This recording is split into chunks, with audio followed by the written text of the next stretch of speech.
മരത്തേന്ന് വീണതാണേ. കേട്ടില്ല. 10 രൂപ എടുത്ത് നട്ടലിന് പൊട്ടില്ല. എഴുന്നേറ്റ് നടക്കയില്ലെന്ന് വൈദ്യശാസ്ത്രം വിധിച്ചിരിക്കുകയാണ്. ഒരിക്കലും നടക്കാൻ പറ്റത്തില്ലെന്ന് ഡോക്ടർ പറഞ്ഞു. ഒരിക്കലും നടക്കാൻ പറ്റില്ലെന്ന ഡോക്ടർ. എവിടെയാ ചികിത്സ ചെയ്യുന്നത്? കോട്ടയം മെഡിക്കൽ കോളേജില് ആൽബിൻ ഡോക്ടർ ആയിരുന്നു. 15-16 അടുത്ത് പൊട്ടിട്ടെന്ന് പറഞ്ഞു. 16 ഇടത്ത് പൊട്ടിയിട്ടുണ്ട് നട്ടല്. ചലിപ്പിക്ക് കാല്, മറ്റേ കാല് ചലിപ്പിക്ക്. ഈ കാല് പൊങ്ങട്ടെ പൊങ്ങട്ടെ പൊങ്ങട്ടെ പൊങ്ങട്ടെ പൊങ്ങട്ടെ. വീഴ്ചയ്ക്ക് ശേഷം കാല് ചലിച്ചിട്ടില്ല. ഇല്ല. ചാടി എഴുന്നേക്ക്, ചാടി എഴുന്നേക്ക്, ചാടി എഴുന്നേക്ക്. ഓ, മൊത്തം കെട്ട് കഴിച്ചു. ഞാൻ കണ്ടു അയാളുടെ മേൽ നിന്ന് ആ ബാധ ഒഴിഞ്ഞു പോകുന്നേ. കമ്പി വെച്ച ബെൽറ്റ് ഒരിക്കലും അനങ്ങാതിരിക്കാൻ. സ്റ്റെപ്പ് വെച്ച് വഴി കൊടുത്തേ. ആരും പിടിക്കണ്ട. മുണ്ട് മടക്കി കൊടുക്ക.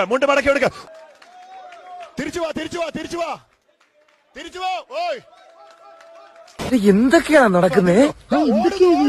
എന്തൊക്കെയാ എന്താ പറ, എനിക്കറിയില്ല.